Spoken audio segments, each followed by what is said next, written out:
Oke, satu pertanyaan lagi, Yus. Ini ada pertanyaan dari teman-teman mitra driver Grab. Saat mengantarkan barang, tiba-tiba azan waktu sholat, ya, Gus.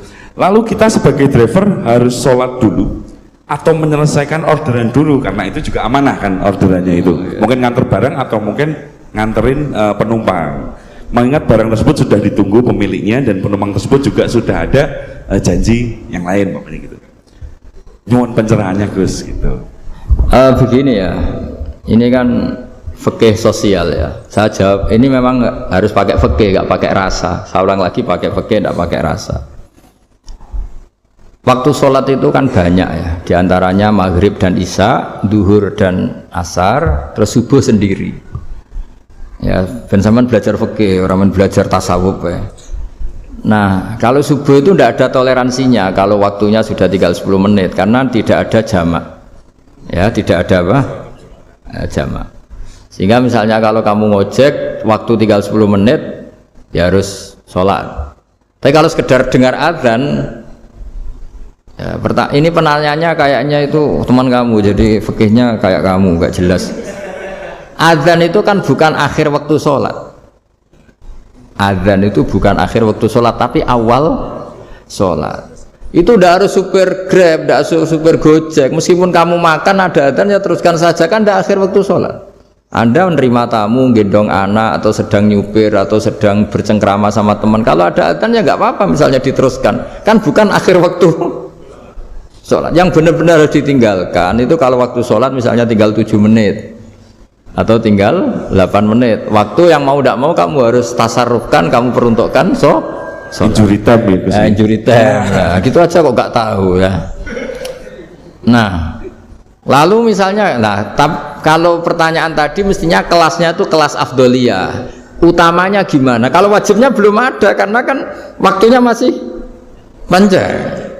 Jadi pertanyaannya bukan wajibnya tapi sebaiknya, karena ini semuanya belum mendesak kan. Andai kan kamu teruskan nganter barang kan tidak ada jaminan waktunya habis. Padahal kalau kamu memaksa sholat, mungkin citra kamu sebagai supir Grab tidak baik karena dianggap mengabaikan konsumen. Nah, terus kedua menyangkut jarak. Oke, seperti itu. Nah, sekarang kalau pertanyaannya dibalik, makanya yang dibalik ini agak ribet. Waktu sholat tinggal 8 menit. Ada konsumen yang minta diantarkan saat itu dan acaranya ke mall happy-happy, maka fatwa kita sebagai ahli fikih ya tantang saja, saya mau sholat dulu, kalau nggak sabar ya silakan cari yang lain kalau acaranya ke mall. Tapi kalau acaranya kelahiran atau transfusi darah atau mau nganterin darah ke pasien yang sudah koma, maka kita langsung, karena ibadah sosial itu didahulukan mengalahkan ibadah yang haknya Allah, karena Allah itu zat yang tidak butuh ibadah kalian. Tapi kalau pasien ini kalau nggak nang kesampaian darahnya mati misalnya, jadi kamarnya Allah lebih apian lah gitu. Makanya masyhur kalau dalam fikih hak Allah sama hak adami ini dimenangkan hak adami, tapi bukan karena Allah kita kalahkan. Allah tidak butuh itu semua gitu. Jadi dikalahkan tapi bukan karena kalah, justru karena tidak butuh.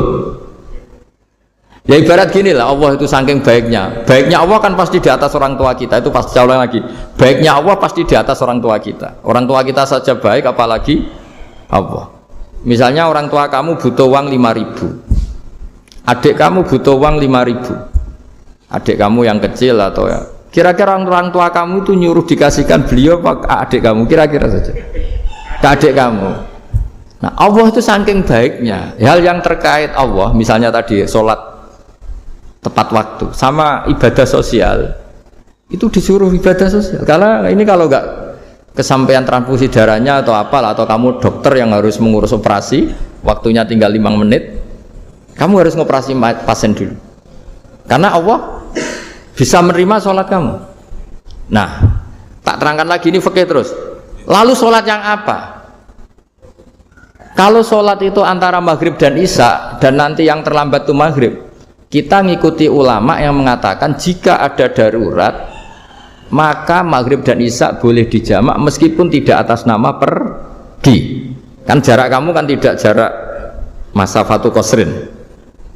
Artinya apa? Misalnya saya dokter, harus operasi, waktu saya tinggal 8 menit mau maghrib, ternyata harus ada operasi. Kalau saya nggak nangani, mati. Saya harus operasi. Dan nanti waktu saya maghrib habis itu tidak harus dikatakan qadha atau yang mengeluarkan maghrib dari waktunya. Bisa saja menurut ulama dianggap boleh dijamak takhir dengan isya, karena kondisinya masih waktu jam'in. Begitu juga zuhur dengan asar. Tapi kalau waktunya itu asar, tinggal 8 menit, kemudian harus ada operasi, ya kita operasi, waktu asar kita mundur sampai maghrib, namanya qadha yang dimaafkan Allah. Ya namanya tetap qadha karena asar gak bisa dijamak dengan maghrib.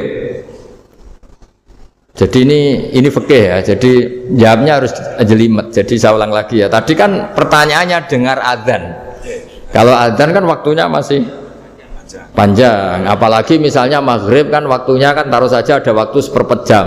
Ternyata andekan kamu antar hanya butuh waktu 7 menit, kan nggak ngefek sama sekali. Saya nyanda lah. Nah, nyanda gitu. Terus kalau driver umpamanya dapat order, Ini yang tanya kamu malah mewakili dalam, kalau ada driver dapat orderan food, nganterin makanan, tapi makanannya non halal, niku fakihipun pripun? Nah, makanya itu tadi ya. Kamu tahu betul kalau itu non halal loh? Kalau itu sudah tahu pasti non halal. Nah, iya, daging Tyrannosaurus ngoten mungkin. Ya makanya tadi itu memang PR kita di semua profesi. Saya ulang lagi, itu PR kita di semua profesi. Jadi ya itu makanya pentingnya istighfar tuh di situ tuh sudah kita sebagai ulama menghalalkan tidak mungkin, mengharamkan kamu juga demo, ini pekerjaan Gus. Tapi yang jelas itu tidak bisa dihindari. Ya sama lah seperti orang di bis itu. Kadang-kadang kan didoain, semoga semua penumpang hasil ke tempat masing-masing, dan kalau ada copet berarti kan doain copet juga hasil tujuannya. Jadi di semua profesi itu resikonya. Makanya tadi saya bicara tentang fikih. Kaidah umumnya menolong maksiat itu ya bagian dari maksiat, menolong taat itu bagian dari taat. Mau tidak mau harus ada hukumnya. Setidaknya barokahnya tahu hukum, kalau kita salah belum istighfar gitu. Sudah salah nggak merasa salah gitu. Jadi barokahnya tahu hukum itu paling enggak kan kita ya istighfar lah. Kan ya tadi seperti paket misalnya, kan ada saja orang paket yang jelas-jelas barangnya itu haram. Tapi atas nama profesionalitas kan mungkin tetap dikirimkan. Tapi barokahnya ngerti hukum, dia istighfar.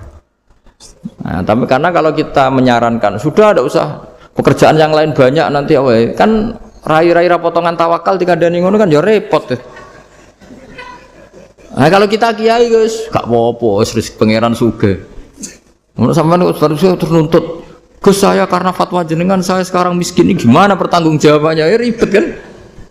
Tapi saya ulang lagi, itu seninya ngelola kehidupan semuanya seperti itu. Jadi makanya kita nggak pernah berhenti berdoa Rabbana dzolamna anfusana, karena dalam sisi semua hidup kita itu pasti ada unsur nggak benernya gitu.